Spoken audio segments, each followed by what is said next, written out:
আসসালামু আলাইকুম। মাদ্রাসা বোর্ডিং এ পড়তে এসে একটি মেয়ের সাথে এমন কিছু লোমহর্ষক ঘটনা ঘটলো যা দেখে আপনিও অনেক থ্রিলড হবেন। এমনই একটি ইন্দোনেশিয়ান হরর মুভি আপনাদের সাথে এক্সপ্লেনেশন করব, যার নাম মুনকারা।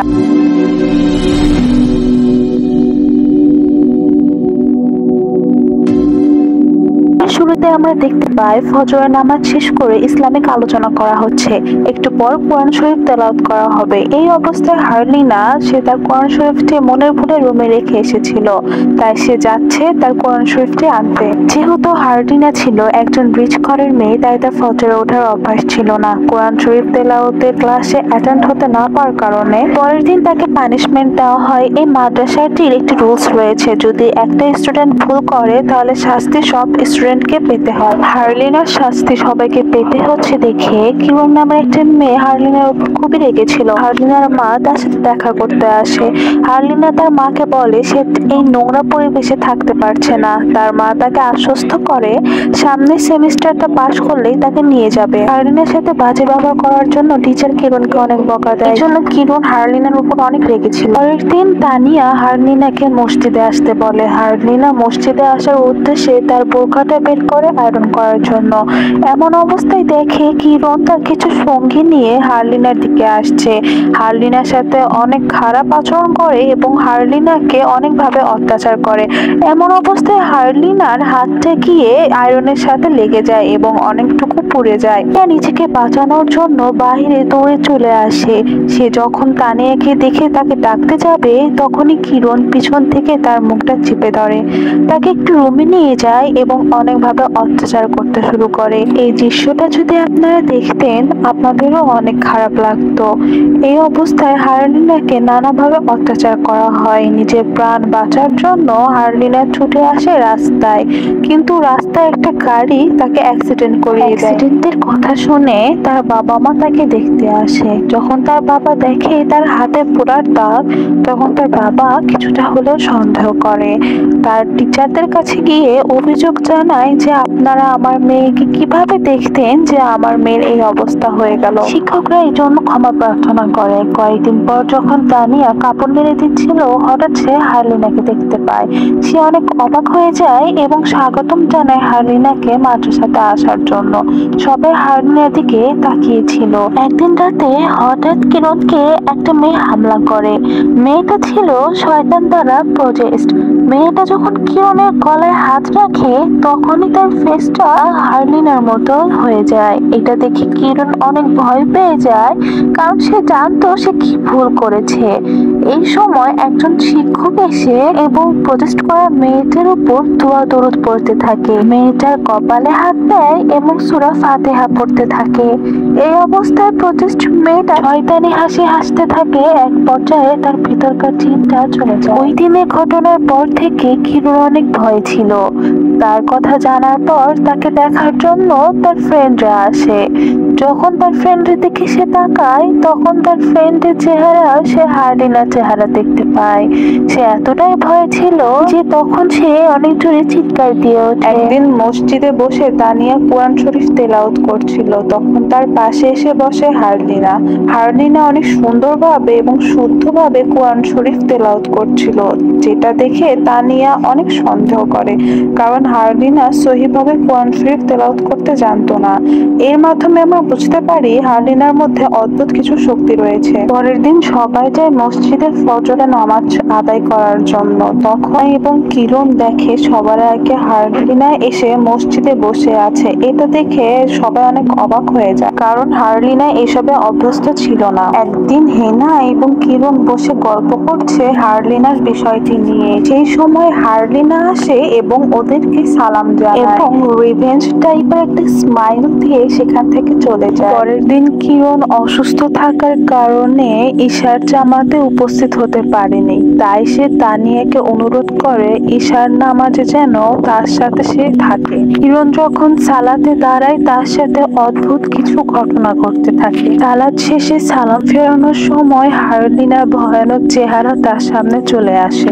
এইদিকে তানিয়া হার্লিনাকে মাদ্রাসার বাহিরে একা দেখতে পেয়ে তার পিছু নেয়। হঠাৎ কিরণের চিৎকারের আওয়াজ শুনে সে কিরণ কিরণের কাছে দৌড়ে চলে আসে। তানিয়া দেখে কিরণ সিজদারত অবস্থায় রয়েছে। তানিয়া দেখে কিরণ মারা গিয়েছে এবং তাকে দেখতে এতটাই ভয়ঙ্কর লাগছিল যেন কেউ তার রক্ত খেয়ে ফেলেছে। কিরণের এই রহস্যকর মৃত্যুর জন্য সবাই অনেক ভয় পেয়ে গিয়েছিল। পরের দিন কিরণের জানাজার নামাজ পড়ানো হয়, যেখানে সবাই শরীক হয় এবং সেখানে ছিল হারলিনা। এখানে হারলিনাকে দেখে বোঝাই যাচ্ছে সে তার প্রতিশোধ নেওয়া শুরু করে দিয়েছে। দর্শক, এই গল্পের ভিতরে এমন কিছু কাহিনী রয়েছে যেগুলো বুঝতে পারলে আপনারা অনেক অবাক হয়ে যাবেন। কিরণের মৃত্যু যেহেতু আনন্যাচারাল ছিল, তাই তার মৃত্যুর খবর তার পিতামাতাকে জানানো হয়নি। শিক্ষকরা চাচ্ছিল না তার এই মৃত্যুর বিষয়ে কাউকে জানাতে। আরেকটি কারণ হলো শিক্ষার্থীদের মাদ্রাসা থেকে চলে যাওয়া। কিরণের মৃত্যুর ঘটনার পর থেকে সব শিক্ষার্থীরা অনেক ভয় পেয়ে গিয়েছিল, তাই এক এক করে সবাই মাদ্রাসা থেকে চলে যাচ্ছে। কিরণের মৃত্যুতে দিলা অনেক ভেঙে পড়েছিল। সে তানিয়াকে দোষারোপ করছিল কেন ওই দিন রাতে কিরণকে একা রেখে সে বাইরে গিয়েছিল। তানিয়া দিলাকে বলে ওই দিনের রাতের ঘটনা সে এখনো ভুলতে পারছে না, এতে তার কোনো দোষ নেই। ওই দিন রাতে হারলিনাকে রুমের বাইরে যেতে দেখে তানিয়া হারলিনার পিছু নেয়। হঠাৎ সিথি ঘুম থেকে উঠে দেখে তানিয়া তার বেডে নেই, তাই সে দিলাকে ডাকে তানিয়াকে খুঁজতে যাওয়ার জন্য। হঠাৎ করেই দিলা এবং সিথি আলাদা হয়ে যায়। সিথিকে একা পেয়ে হারলিনা নানান ভাবে ভয় দেখাতে শুরু করে। পিছন থেকে তানিয়া সিথির কাঁধে হাত রাখাতে সিথি অনেক ভয় পেয়ে যায়। তানিয়া সিথিকে বলে তুমি ওস্তাদ কাজীকে ডেকে নিয়ে আসো, আমি দিলাকে খুঁজে নিচ্ছি। এই সময় সিথিকে নানান ভাবে ভয় দেখাতে শুরু করে হারলিনা। সিথি মসজিদে গিয়ে দেখে মাঝরাতে সবাই একত্রে জামাতে নামাজ পড়ছে, কিন্তু একটু পরে সবাই উধাও হয়ে যায়। সিথি ভয় পেয়ে অনেক জোরে চিৎকার দেয়। তার চিৎকারের আওয়াজ শুনে তানিয়া সিথির কাছে আসে এবং সিথিকে শান্ত করে। তানিয়াকে দেখে সিথি জিজ্ঞাসা করছিল দিলা কোথায়। তখন তারা দিলাকে খোঁজার জন্য ওস্তাদ কাজীর কাছে চলে যায়। এইদিকে দিলা ওস্তাদ কাজীর রুমে এসে দেখে ওস্তাদ ঘুমন্ত অবস্থায় রয়েছে। দিলা ওস্তাদকে বলে আমাকে সাহায্য করুন, আমি সিথিকে খুঁজে পাচ্ছি না। দিলা যখনই ওস্তাদকে ডাকতে যাবে তখনই সে দেখে ওস্তাদ বেডের উপরে নেই। তখনই দিলার পিছনে চলে আসে হারলিনা। দিলা হারলিনাকে দেখে অনেক ভয় পেয়ে যায়, কিন্তু দিলার তো মৃত্যু লেখেছিল হারলিনার হাতে। দিলার চিৎকারের আওয়াজ শুনে সবাই মাঝরাতে জেগে যায়। তানিয়া এবং সিথি ওস্তাদের ঘরে এসে দেখে দিলা এখানে। দিলা তো ছিল মসজিদে সিজদারত অবস্থায়, কিন্তু সে যে মৃত্যু এটা কেউই জানতো না। দিলার মৃত্যু ঠিক সেই রকম ভাবে হয়েছে যেভাবে কিরণের মৃত্যু হয়েছিল। কি এমন পাপ কাজ করেছিল তারা, কেনই বা তাদের শাস্তি একই রকম? এই মিস্ট্রি এখন আপনাদের সামনে আস্তে আস্তে উন্মোচিত হবে। দিলার মৃত্যু হারলিনা খুশি মনে উপভোগ করে, যে এটা তানিয়া দূর থেকে লক্ষ্য করে। দুটি আনন্যাচারাল মৃত্যুর জন্য শিক্ষকরা চাচ্ছিল স্টুডেন্টদেরকে বাসায় ফিরিয়ে দিতে। এই সময় তানিয়া এবং সিথি এসে ওস্তাদদেরকে রহস্যময় কিছু কথা বলে। তানিয়া এবং সিথি এসে ওস্তাদকে জানায় এগুলোর পিছনে হারলিনার হাত রয়েছে। তারা হারলিনাকে দেখেছে দিলার উপর আক্রমণ করতে। ভয়ঙ্কর দুটি মৃত্যুর জন্য সবাই সিদ্ধান্ত নেয় আজ রাত সবাই মসজিদে কাটাবে। তাই মাদ্রাসার প্রিন্সিপাল অ্যানাউন্স করে সবাইকে মসজিদে একত্র হওয়ার জন্য। এইদিকে শিক্ষকরা হারলিনাকে খোঁজার জন্য বাহিরে বের এবং হারলিনার মা বাবাকে ফোন দিয়ে মাদ্রাসায় আসতে বলে। রাতে যখন সবাই একসাথে ঘুমাচ্ছিল, সিথির হঠাৎ বাথরুমে যাওয়ার প্রয়োজন। সে তানিয়াকে ডাকে এবং বলে তার সাথে বাথরুমে যেতে। যখন তানিয়া সিথির জন্য অপেক্ষা করছিল, তখন দেখে সিথি অন্ধকারে কোথায় যেন হেঁটে যায়। তানিয়া সিথির পিছু নিতে শুরু করে। ঠিক তখনই সিথি তানিয়াকে পিছন থেকে ডাক দেয়। আর সামনে যে ছিল সে তো হারলিনার ভয়ঙ্কর আত্মা। তানিয়া এবং সিথি যখনই দৌড়ে পালাতে যাবে, তখনই হারলিনা এসে সিথির পা ধরে এবং তাকে টানতে থাকে। তখন ওস্তাদটা চলে আসে এবং হারলিনার হাত থেকে সিথিকে বাঁচানোর চেষ্টা করে। ঠিক একই সময় চলে আসে হারলিনার মা। এখানে এমন কিছু রহস্য উন্মোচিত হয় যা আপনাকে শক্ট করবে। এখানে অশুভ শক্তির পরিচয় জানতে চাইলে সে বলে আমি আল্লাহর দাস এবং আমি ইসলামের জিন। তাকে হারলিনার শরীর থেকে চলে যেতে বলা হয়, কিন্তু সে বলে তাকে কেউ পাঠিয়েছে। ওস্তাদ দোয়া পড়তে শুরু করে জিনটিকে আয়ত্তে আনার জন্য, কিন্তু অদ্ভুতভাবে জিনটিও দোয়া পড়তে শুরু করে।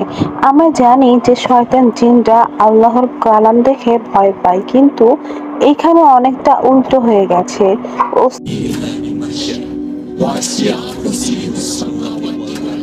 ওস্তাদ এটা দেখে অনেক ভয় পায় এবং অনেক আশ্চর্য হয়ে যায়।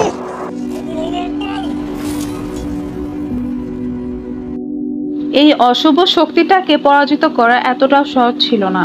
হারলিনার এই অবস্থা দেখে হারলিনার মা ছুটে চলে আসে হারলিনার কাছে। ওস্তাদ আটকানোর চেষ্টা করে এবং তাকে বোঝাতে চায় এটা আপনার মেয়ে হারলিনা না, কিন্তু তারপরে তিনি হারলিনার কাছে চলে যায় এবং তাকে বলতে থাকে আমি তোমার মা। দৃশ্য চেঞ্জ হয় এবং এখানে আমরা অদ্ভুত কিছু জানতে পারি। আসলে হারলিনার যে গাড়িটার সাথে অ্যাক্সিডেন্ট হয়েছিল ওটা ছিল তার মায়ের গাড়ি, যেটা তার মা জানতো না। হারলিনার মা মনে করেছিল হয়তো কোনো কাঠের সাথে লেগে তার গাড়িটা ড্রপ করেছে, তাই তিনি বিষয়টাকে বেশি গুরুত্ব দেয়নি। আর এটা মনে করাটাই স্বাভাবিক, কারণ তিনি আশেপাশে হারলিনাকেও দেখতে পান। কিন্তু বেচারা মা জানতো না যে তার মেয়ে তার নিজের গাড়িতেই নিহত হয়েছে। দিন চলে আসে বর্তমানে। এই অশুভ শক্তিটি হারলিনার মাকে নিয়ে যায় এবং পাঠিয়ে দেয় মৃত হিসেবে। এটা দেখে সবাই অনেক আশ্চর্য হয়ে যায়। তখন একটি বড় হুজুর আসে এবং এই অশুভ শক্তিটিকে শান্ত করে। দিন চলে যায় অতীতে এবং আমরা দেখতে পাই হারলিনার বাবা ডাক্তারকে রিকোয়েস্ট করে হারলিনার মৃত্যুর বিষয়ে সবাইকে না জানাতে। মৃত হারলিনাকে নিয়ে তার বাবা একজন কবিরাজের কাছে যায় এবং তাকে অনুরোধ করে তার মৃত মেয়েটিকে জীবিত করে তোলার জন্য। কবিরাজটি কালো জাদুর মাধ্যমে হারলিনার ভিতর অশুভ জিন নিয়ে আসে এবং হারলিনাকে জীবিত করে। হারলিনার মাথায় একটি পেরেক ঢুকিয়ে দেয় এবং বলেন যখন হারলিনার প্রতিশোধ নেওয়া শেষ হবে তখন যেন এই পেরেকটা খুলে ফেলা হয়। সিন চলে আসে বর্তমানে। আমরা দেখতে পাই হুজুরটি চেষ্টা করছিল হারলিনাকে শান্ত করার। তিনি হারলিনার মাথার পিছন থেকে পেরেকটি উঠিয়ে ফেলে এবং শয়তানের শক্তিটি চলে যায়। এই সময় হারলিনার বাবা হারলিনাকে বুকে জড়িয়ে নেয় এবং আফসোস করতে থাকে তার কৃতকর্মের জন্য। তিনি ভাবেন তার একটু উচিত হয়নি শয়তানি শক্তির আশ্রয় নেওয়ার। একটা মাত্র মেয়েকে হারিয়ে তিনি অনেক কষ্টে ভেঙে পড়েছে। পরের দিন হারলিনাকে কবর দেওয়া হয়। অন্ধকার রাত, দরজা খুলতে হারলিনার বাবা দেখে সেই কবিরাজ। কবিরাজটি হারলিনার বাবাকে বলেছিলাম কাজটি শেষ না হওয়া পর্যন্ত পেরেকটি না উঠাতে। কোন কাজ শেষ হওয়ার কথা বলছেন তিনি? তাহলে কি এখনো অনেক কাহিনী বাকি আছে? হঠাৎ আমরা দেখতে পাই হারলিনার সেই ভয়ঙ্কর চেহারা। কিভাবে হারলিনা আবার ফিরে আসে? বিভিন্ন কৌতূহলের মাঝেই এই ছবিটার এখানে সমাপ্তি ঘটে। হয়তো খুব শীঘ্রই তারা এই মুভিটার সেকেন্ড পার্টও নিয়ে আসবে। যেহেতু এটা আমার ফার্স্ট এক্সপ্লেন্ড মুভি, আশা রাখবো আমার এক্সপ্লেনেশনে কোনো ভুল হলে আপনারা সেটা সহজভাবে নেবেন।